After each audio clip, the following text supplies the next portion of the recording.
Hey guys, welcome to the channel. If you like LiveScope, big baits, and big fish, then this is the video for you.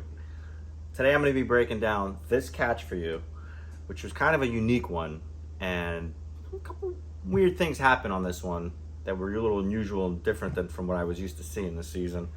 For starters, this fish actually hit my bait prior, missed the hooks. Typically when that happens, it's game over.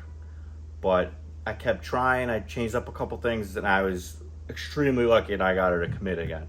So I'm gonna show you guys some footage, I'm gonna walk you through it and tell you guys what I'm looking at, all right?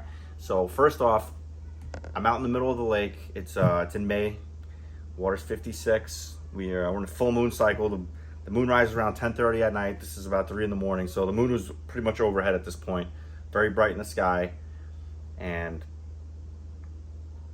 out in the middle, I found a piece of rope that was floating straight up and down. It had something that floats on top of the rope. It was something that was used to like hang a dock on, but during the winter, the ice must have like froze the top of that buoy or whatever object that is on top and pushed it out into no man's land. And it's pretty much lost in the sauce now. That object was hanging about 5 feet below the surface.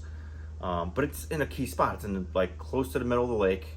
Trout are swimming all over the surface, like 1 to 5 feet down below the surface, and there's this beautiful ambush object for a fish to hide on. It's the only thing out in the middle, so I'm like, all right, that looks good.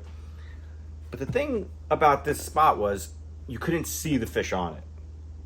Sometimes on LiveScope, which most of the time you don't see, at least in my waters, you don't see the fish that you're fishing for.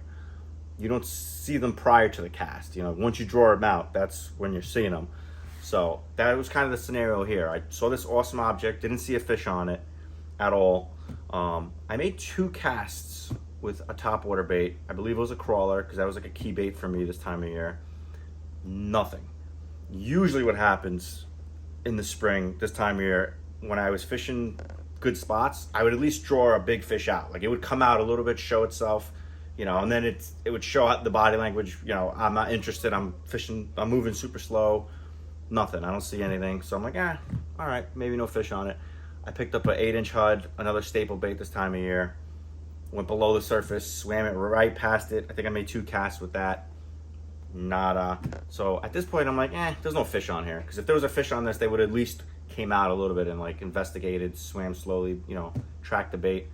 But for some reason, I don't know, for some mystical reason, my inner instincts were telling me to just pick this bait up and throw it. This is a Pat's. It's a crank down bait. It goes about 5 to 6 feet. Super squeaky. So yeah, I don't know why, but for some reason I was just like, let me just try this thing. The first cast with this bait, as soon as I pass that floating object under the water, I draw out a giant. The problem was I was very close to the object at this point. I think I was within like 30 feet or so. Either way, I mean, it's dark. She can't see me, but I don't have a lot of wiggle room is what I'm saying. She comes at the bait, goes under it, comes up, tries to shark weak it, and she misses the hooks. But she hit the bait. And then she continues following the bait slowly to the boat, and I'm like, like game over, not gonna get this fish to bite again. So I might as well throw my headlamp on and see how big this fish is, right? So I throw my headlamp on, literally right at my feet. She sees me, she goes back down. I saw her, she was like a good 6+ at least. I'm like, damn, like that was a good fish, you know? So I leave, I come back, I make 1 cast, I think, with a different type of topwater bait, like a more subtle one or something. Nothing. I don't see the fish on there anymore. I wasn't sure if she was on there or not yet. Then I try another bait, nothing, and I'm like, you know what? Screw it. Let me throw this guy again, you know? So that's what I do. I throw the Pats again, and this is how it went.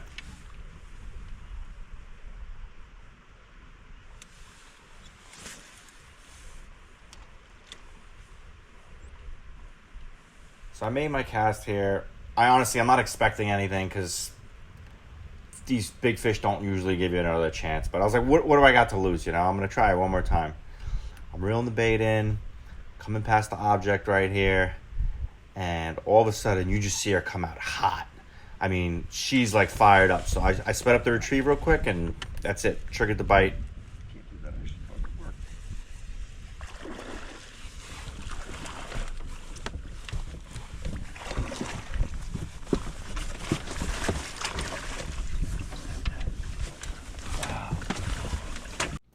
And here she is, just a beautiful, fat, gluttonous, trout-eating fish. All right, guys, so one of the cooler catches I've ever had. It's very rarely do we get a second crack at a good fish, you know? Like, usually you get one shot and that's it, right? They break your heart. I was very lucky in this situation. You know, she tagged me the first time. I don't think she got poked, so that was kind of key. I spotlighted her, so that's kind of like another no-no. You know, she took off. I wasn't planning on her returning, to be honest. Definitely learned from this scenario, right? She went right back to that rope. I was able to get one more crack at her, and luckily everything worked out. She stayed pinned, and I got her in the boat. But that's not the only thing that makes this catch pretty cool. I caught this fish exactly a month prior to this date on April 8th. They just had stock trout. She really didn't get any yet, and she weighed 6 pounds, 8 ounces. This is what she looked like when I caught her that day, and it was on a soft bait. Exactly a month later, on May 8th, I catch her again in a different area than where I first caught her. She was hanging out kind of where they stocked the trout the first day, which that's typically the area we would all fish, right? Exactly a month later, she was 7 pounds, 8 ounces. So this is a cool example of how much weight can they gain from just stuffing their faces with trout. You know, this is a prime example of that. Anyways, if you guys got any questions, drop some comments. I appreciate a like and a follow. I'm also going to link the stuff that I'm using to catch these fish, you know, the unit I'm using and all that. And if you want some discounts, I got those for you too. I got 5% at Tiny Boat Nation, any like boat supplies you want to, you build in anything. And then I got 10% at Chatty Boys, which are awesome for marine electronics. Save yourself some money, you know, help me out. I want to make more of these videos for you guys. So if you have any questions, drop a comment below, and we'll be making some more videos for you guys, all right?